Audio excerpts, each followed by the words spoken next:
ಯಾವುದೋ ಜನ್ಮದಲ್ಲಿ ಇಲಿಯಾಗೋ ಹುಲಿಯಾಗೋ ಬಂದಿರ್ತೀವಿ. ಹಾಗೆ ಇವತ್ತು ಈ ಋಣ ನೋಡಿ, ನಮಗೆ ಗೊತ್ತಿಲ್ಲದೇ ಈ ಊರು ಇದೇ ಮೊಟ್ಟ ಮೊದಲ ಮಾದರಿಗೂ ಭಗವಂತ ಕರೆಸ್ಕೊಂಡಿದ್ದಾನೆ. ಅದು ಆ ಭಗವತಿ ಹಾಕಿರೋ ಭಿಕ್ಷೆ. ದುಡ್ಡು ರೋಗ ರುಜಿನಗಳು ಹೆಚ್ಚಾಗತ್ತೆ, ಹುಷಾರು. ಸ್ಕಿನ್ ಡಿಸೀಸಸ್ ಜಾಸ್ತಿ ಆಗುತ್ತೆ. ಕಣ್ಣು ಕಾಂತಿಗಳೆಲ್ಲರಿಗೂ ಚಿಕ್ಕ ಚಿಕ್ಕ ವಯಸ್ಸಲ್ಲೇ ಸಾವುಗಳು ಜಾಸ್ತಿ. ತಲೆ ಇಲ್ಲದಿದ್ದವನು ಅಂದರೆ ಬುರುಡೆ ಇಲ್ಲದಿದ್ದವನು, ಚಿಕ್ಕ ವಯಸ್ಸಲ್ಲಿ ಆಕ್ಸಿಡೆಂಟ್ಸು, ಚಿಕ್ಕ ವಯಸ್ಸಲ್ಲಿ ಹಾರ್ಟ್ ಅಟ್ಯಾಕು ಜಾಸ್ತಿ ಆಗುತ್ತೆ.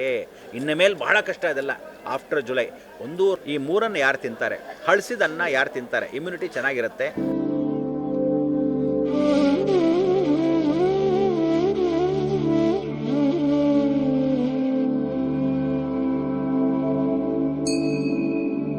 ಎಲ್ಲರೂ ಇವತ್ತು ಕರೋನಾ ಅಂದರು ನೋಡಿ. ಶನಿ ಗುರು ಧನು ರಾಶಿಗೆ ಬಂದಾಗ ಕರೋನಾ ಬಂತು, ಇದು 5 ವರ್ಷದ ಹಿಂದೆ.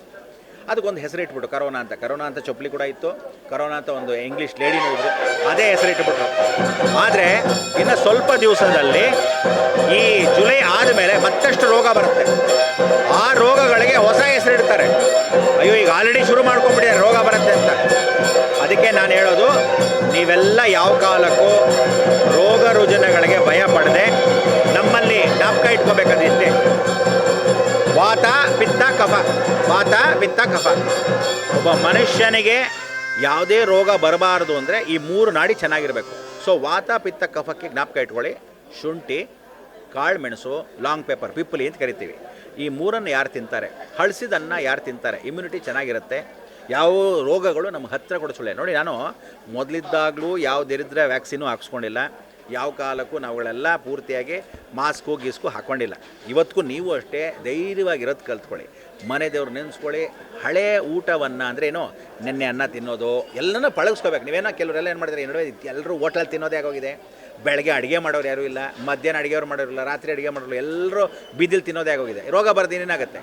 ಮನೆ ಅಚ್ಚುಕಟ್ಟು ಊಟಗಳನ್ನು ಮಾಡಿಕೊಂಡು ಯಾರು ಅಜ್ಜಿ ಮಾತನ್ನು, ತಾತನ ಮಾತನ್ನು ಕೇಳಿ ಹಳೆಯ ಊಟಗಳನ್ನು, ಒಳ್ಳೆ ಊಟ ಉಪಚಾರಗಳನ್ನ ತಿಂತಾರೋ ಅವ್ರಿಗೆಲ್ಲ ರಕ್ಷೆ ಇರುತ್ತೆ. ಅದಕ್ಕೆ ಮುಂದಿನ ದಿವಸಗಳಲ್ಲಿ ಶನಿ ಸಾಕ್ಷಾತ್ ಮೀನ ರಾಶಿಯಲ್ಲಿ ಕೂತ್ಕೊಳ್ಳೋದ್ರಿಂದ ಗುರು ಮಿಥುನಕ್ಕೆ ಬರ್ತಾ ಇದ್ದಾನೆ. ನೀವೆಲ್ಲರೂ ಏನು ಅಂದರೆ ಬುಧ ವಕ್ರ ಆಗೋ ಸಮಯಕ್ಕೆ ಫೈನಾನ್ಸ್ ಟೈಟ್ ಆಗುತ್ತೆ, ಹುಷಾರು. ದುಡ್ಡು ರೋಗ ರುಜಿನಗಳು ಹೆಚ್ಚಾಗತ್ತೆ, ಹುಷಾರು. ಸ್ಕಿನ್ ಡಿಸೀಸಸ್ ಜಾಸ್ತಿ ಆಗುತ್ತೆ. ಕಣ್ಣು ಕಾಂತಿಗಳೆಲ್ಲರಿಗೂ ಚಿಕ್ಕ ಚಿಕ್ಕ ವಯಸ್ಸಲ್ಲೇ ಸಾವುಗಳು ಜಾಸ್ತಿ. ತಲೆ ಇಲ್ಲದಿದ್ದವನು ಅಂದರೆ ಬುರುಡೆ ಇಲ್ಲದಿದ್ದವನು, ಚಿಕ್ಕ ವಯಸ್ಸಲ್ಲಿ ಆಕ್ಸಿಡೆಂಟ್ಸು, ಚಿಕ್ಕ ವಯಸ್ಸಲ್ಲಿ ಹಾರ್ಟ್ ಅಟ್ಯಾಕು ಜಾಸ್ತಿ ಆಗುತ್ತೆ. ಇನ್ನು ಮೇಲೆ ಭಾಳ ಕಷ್ಟ ಅದೆಲ್ಲ. ಆಫ್ಟರ್ ಜುಲೈ 1.5 ವರ್ಷ ಕಾಲ ಇರುತ್ತೆ. ಸೊ ಇದೆಲ್ಲ ನೀವು ನೋಡ್ಕೊಳ್ಳೋಕ್ಕೆ ನಾನು ಕೊಡೋ ಎಚ್ಚರಿಕೆ ಏನಂದರೆ, ದೇವ್ರ ಬಗ್ಗೆ ಮಾತಾಡೋದು ಭಾಳಷ್ಟಿರುತ್ತೆ. ಆದರೂ ಈ ಎಚ್ಚರಿಕೆಯನ್ನು ಭಗವತಿ ಕೊಟ್ಟಲು ಅಂತ ಅಂದ್ಕೊಂಡು ನೀವು ಮಾಡಬೇಕಾದಿಷ್ಟೇ. ತಂದೆ ತಾಯಿನ ಗೌರವ ಕೊಡಿ.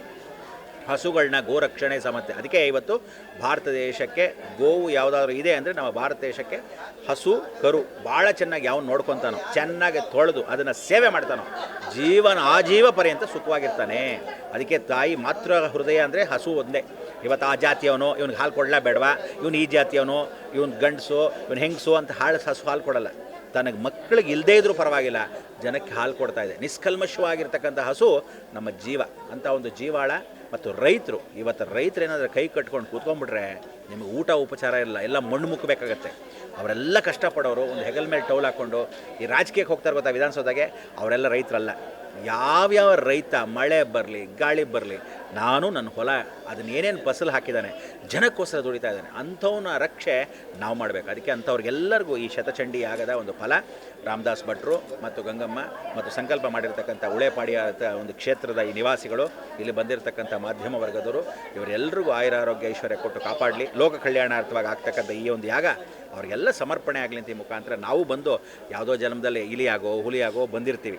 ಹಾಗೆ ಇವತ್ತು ಈ ಋಣ ನೋಡಿ, ನಮಗೆ ಗೊತ್ತಿಲ್ಲದೇ ಈ ಊರು ಇದೇ ಮೊಟ್ಟ ಮೊದಲ ಮಾದರಿಗೂ ಭಗವಂತ ಕರೆಸ್ಕೊಂಡಿದ್ದಾನೆ. ಅದು ಆ ಭಗವತಿ ಹಾಕಿರೋ ಭಿಕ್ಷೆ. ಅದಕ್ಕೆ ಯಾವತ್ತಾದ್ರು ರಾಮದಾಸರು ಕಟ್ಟರು ಅಂದರೆ ರಾಮದಾಸರು ಕರೆದ್ರು ಅಂತಲ್ಲ, ಅಮ್ಮನವರು ಸ್ವತಃ ಕರೆದಿರ್ತಾಳೆ. ಬಾ ಇವತ್ತು ಮಳೆ ಇದೆ, ಇವತ್ತು ನನ್ನ ಯಾಗ ನಡೀತಿದೆ ಬಾ ಅಂತ. ಅಂದರೆ ಅಮ್ಮನವರ ಆಹ್ವಾನ ಪತ್ರಿಕೆ ಅಂತ. ಸೊ ನಾವು ಬರಬೇಕು, ಹೋಗಬೇಕು, ಇದು ನಮ್ಮ ಕರ್ತವ್ಯ ದೈವಮಾನಬೇಕು. ನಿಮಗೆಲ್ಲರಿಗೂ ಒಳ್ಳೆಯದಾಗಲಿ, ಎಲ್ರಿಗೂ ಆಯುರಾರೋಗ್ಯ ಐಶ್ವರ್ಯ ಕೊಟ್ಟು ಕಾಪಾಡಲಿ. ನಿಮ್ಮೆಲ್ಲರಿಗೂ ಆ ಭಗವಂತ ಲೋಕವೆಲ್ಲ ಸುಭಿಕ್ಷವಾಗಿರಲಿ ಅಂತ ಪ್ರಾರ್ಥನೆ ಮಾಡಿ, ಲೋಕ ಸಮಸ್ತ ಸುಖಿನೋ ಭವಂತು, ಸನ್ಮಂಗಳಾನಿ ಭವಂತು. ಈ ಬಾರಿ ಮಳೆ ಬೇಗ ಬರ್ತಾ ಇದೆ. ಪ್ರತಿ ವರ್ಷ ಜೂನ್ 1ನೇ ವಾರದಲ್ಲಿ ಅಥವಾ 2ನೇ ವಾರದಲ್ಲಿ, ಈ ಬಾರಿ ಏಪ್ರಿಲಲ್ಲೇ ಬರ್ತಾ ಇದೆ. ಅದರ ಬಗ್ಗೆ ಮಳೆ ಬರ್ತಾ ಇರತಕ್ಕಂಥ ಈ ವಿಚಾರಗಳು ಏನು ಅಂದರೆ, ಸುಭಿಕ್ಷೆ ಅಭಿಕ್ಷೆ ಅಂತ ಕರಿತೀವಿ. ಸಾಧಾರಣವಾಗಿ ಏನು ನೆನೆಸ್ಕೊತೀವಿ ಅದಾಗಲ್ಲ, ಏನಾಗಲ್ಲೋ ಅದು ನೆನೆಸ್ಕೊತೀವಿ ಅಂತ. ಮನುಷ್ಯ ಮೊದಲಾದರೆ ನೋಡಿ ಭರಣಿ ಮಳೆ ಬಂತು, ಸ್ವಾತಿ ಮಳೆ ಬಂತು ಅಂತ ಹೇಳುತ್ತೀವಿ. ಈ ನಡುವೆ ಏನೂ ಹೇಳೋಕ್ಕಾಗ್ತಿಲ್ಲ. ಯಾಕೆಂದರೆ ಗ್ರಹಗಳು ಎಷ್ಟು ಮಟ್ಟಿಗೆ ಅಂದರೆ 6 ಗ್ರಹಗಳು ಒಂದೇ ಹತ್ತಿರ ಬಂದು ನೇರವಾಗಿ ಕೂತ್ಕೊತಾ ಇದೆ. ಈ ನೇರವಾಗಿ ಕೂತ್ಕೊಂಡ ಸಮಯದಲ್ಲಿ ಇಂಥದ್ದೆಲ್ಲ ಆದಾಗ ತೊಂದರೆಗಳಾಗ್ತಕ್ಕಂಥದ್ದು ಜನಗಳಿಗೆ. ಇದನ್ನು ಬರೆದಿರ್ತಕ್ಕಂಥದ್ದು 6000 ವರ್ಷದಲ್ಲೇ ವೀರಬ್ರಹ್ಮ ಚರಿತ್ರೆಯಲ್ಲಿ ಬರೆದುಬಿಟ್ಟಿದೆ. ಈ ಶಾಸನ ಹೆಂಗೆ ಬರೆದಿದೆಯೋ ಆ ಗ್ರಹಗಳ ವಿಧಿ ವಿಧಾನಗಳು ಹೀಗೆ ಇರುತ್ತೆ. ನೋಡಿ, ದೇವ್ರು ನಾವು ನಮ್ಮದೇ ಇದ್ರೂ ಪರವಾಗಿಲ್ಲ. ಗ್ರಹಗಳು, ಸೂರ್ಯ ಚಂದ್ರಗಳು, ಆ ಚಂದ್ರಾರ್ಕ ಅಂತ ಕರಿತೀವಿ. ಸೂರ್ಯ ಚಂದ್ರ ಅಂತೂ ಗಂಟಿದ ಇದೆ. ಸೊ ಒಬ್ಬ ಮನುಷ್ಯ ಹುಟ್ಟಿದ ಸಾಯೋವರೆಗೂ ಪ್ರತಿಯೊಬ್ಬನು ಬೆಳಗ್ಗೆ ಬೇಗ ಹೇಳಿ ಅಂತ ಹೇಳ್ತೀವಿ. ಆರೋಗ್ಯ ದೃಷ್ಟಿಯಲ್ಲಿ ಇರಬೇಕು ಅಂತೀವಿ. ಸಾಯಂಕಾಲ ಬೇಗ ಮಲ್ಕೊಳ್ಳಿ, ಊಟ ಉಪಚಾರ ಮಾಡಿ ಅಂತೀವಿ. ಸುಭಿಕ್ಷವಾಗಿರ್ತಕ್ಕಂಥ ನಮ್ಮ ದೇಶಕ್ಕೆ ಈ ರೀತಿ ಮಳೆ, ಅಕಾಲ ಮಳೆ ಅಂತ ಕರಿತೀವಿ. ಸೊ ರೋಗ ತರ್ತಕ್ಕಂಥ ಈ ಮಳೆ ಮೊದಲೇ ಬಂದ್ಬಿಡ್ತು. ಮುಂಗಾರು ಮಳೆ ಹಿಂಗೆ ಬಂದ್ಬಿಡ್ತಾ, ಹಿಂಗಾರು ಮಳೆ ಲೇಟಾಗಾಯ್ತಾ ಅಂತೆಲ್ಲ ಅನ್ಕೊತೀವಿ. ಆಮೇಲೆ ನೀರು ಕೆಳೆ ಕಾಡಿಗಳೆಲ್ಲ ಜಾಸ್ತಿ ತುಂಬ್ತಾ ಇದೆ. ಸೊ ನೀರು ಹೆಚ್ಚಾದಾಗ ಏನಾಗುತ್ತೆ, ಒಬ್ಬ ಮನುಷ್ಯನಿಗೆ ನೀರಲ್ಲೇ ತುಂಬ ಕಾಲ ಕಳೆದಾಗ ಸ್ಕಿನ್ ಡಿಸೀಸಸ್. ಸ್ಕಿನ್ ಅಂದ್ರೇನು? ರಾಹು. ಅವನು ಎಲ್ಲಿ ಬಂದು ಕೂತ್ಕೊಂತಾರೆ? ಶನಿ ಜೊತೆ ಕೂತ್ಕೊಂಡಾಗ ರೋಗಕಾರಕ. ಸ್ಕಿನ್ನು, ಇಚ್ಚಿಂಗ್ ಅಲರ್ಜಿ, ಗರ್ಭಕೋಶದ ತೊಂದರೆಗಳು, ಕಣ್ಣು ಕಾಂತಿಗಳು, ದೇಹದ ಯಾವುದೇ ಚರ್ಮದ ವಿಧಾನಗಳು ರಾಹು ಮುಖಾಂತರ ಅಂತ ಕರಿತೀವಿ. ಸೊ ಎಲ್ಲಿ ಕೂತಿದ್ದಾನೆ ಶನಿ? ಅವ್ನು ಕೂತಿರೋದು ನೀರು ರಾಶಿ. ಮೀನು ರಾಶಿ ಅಂದರೆ ನೀರು ರಾಶಿ, ಜಲರಾಶಿಯಲ್ಲಿ ಕೂತಿದ್ದಾನೆ. ಸೊ ಅದರಿಂದ ಎಲ್ಲರೂ ನೀರ ಹತ್ರ ಎಲ್ಲಿದ್ದೀರಾ, ಓಡಾಡ್ತಕ್ಕಂಥ ನೀರು, ನೀವು ಕುಡಿಯೋ ನೀರು, ಪಾನೀಯಗಳು ಯಾವುದೇ ರೀತಿ ಆಗಲಿ, ಪಾನಿಪುರಿಯಿಂದ ಜ್ಯೂಸಿಂದ ಹಿಡಿದು ರಾತ್ರಿ ಹೊತ್ತು ಹಾಕ್ಕೊಳ್ಳೋ 90-60ವರೆಗೂ ಎಲ್ಲವೂ ನೀರಿದೆ. ಅಂದರೆ ಲಿಕ್ವಿಡಿಟಿಯಲ್ಲಿ ಶನಿ ಕೂತಾಗ ನೀವು ಹುಷಾರಾಗಿರಬೇಕು ಅಂತಲೇ ಹೇಳುತ್ತೆ. ಅದಕ್ಕೆ ಈ ಮಳೆಯಲ್ಲಿ ಓಡಾಡೋರು ಜಾಗ್ರತೆ. ಜಾರಿಕೆಗಳು ಜಾಸ್ತಿ.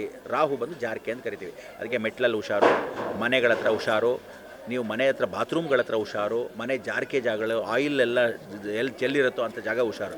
ಸೊ ಇದಕ್ಕೆ ಅಕಾಲ ಮಳೆಗಳು ಬರೋದಕ್ಕೆ ಏನು ಕಾರಣ ಅಂದರೆ ಎಲ್ಲವೂ ಕೇತು ಸೂರ್ಯನ ಮನೆ ಕುಂತಾಗ ಆರೋಗ್ಯ ದೃಷ್ಟಿಯಾಗಿ ಕೊಡ್ತಕ್ಕಂಥ ಸೂರ್ಯನಾರಾಯಣನು ಅವನ ಕೇತು ಮೋಕ್ಷಕಾರಕ. ಸೊ ಜನಗಳನ್ನ ಆದಷ್ಟು ಬೇಗ ಕಳಿಸ್ತಕ್ಕಂಥ ಯೋಜನೆಗಳು ಅಂತ ಕರಿತೀವಿ. ಸೊ ಅದಕ್ಕೆ ಈ ಸಲ ಕಮ್ಮಿ ಆಗತಕ್ಕಂಥ ಜನಗಳು 1-2 ಜನ ಸತ್ತೋದ್ರು, 2 ಸತ್ತೋದ್ರು, 3 ಜನ ಅಲ್ಲ, ಹೋಲ್ಸೇಲಾಗಿ ಜನ ಸಾಯ್ತಿರ್ತಾರೆ. ಅಲ್ಲಲ್ಲಿ ಏರೋಪ್ಲೇನ್ ಸಾಯ್ತಾರೆ, ಯುದ್ಧದಲ್ಲಿ ಸಾಯ್ತಾರೆ, ಶಿಪ್ಪಲ್ಲಿ ಸತ್ತೋಗ್ತಾರೆ, ರೋಡ್ ಬೆಂಕಿ ಅಪಘಾತಗಳಲ್ಲಿ ಸಾಯ್ತಾರೆ, ನೀರಲ್ಲಿ ಪ್ರವಾಹಗಳಲ್ಲಿ ಸಾಯ್ತಾರೆ, ಮಳೆಗಳಲ್ಲಿ ಸಾಯ್ತಾರೆ. ಈ ಥರ ಎಲ್ಲ ನಡೆಯೋದ್ರಿಂದ ನಾವುಗಳು ಏನಾಯ್ತು, ಅನಾಥೋ ದೇವರಕ್ಷಣೆ, ನಮ್ಮ ಕಾಪಾಡೋನು ಭಗವಂತ ಒಬ್ಬನೇ. ಸೊ ಅದಕ್ಕೆ ಅಂಥ ಒಂದು ಭಗವಂತನ ದೃಷ್ಟಿ ನಿಮಗೆಲ್ಲರಿಗೂ ಇರಲಿ ಅಂತ ಈ ಮುಖಾಂತರ ಹೇಳ್ತಾರೆ.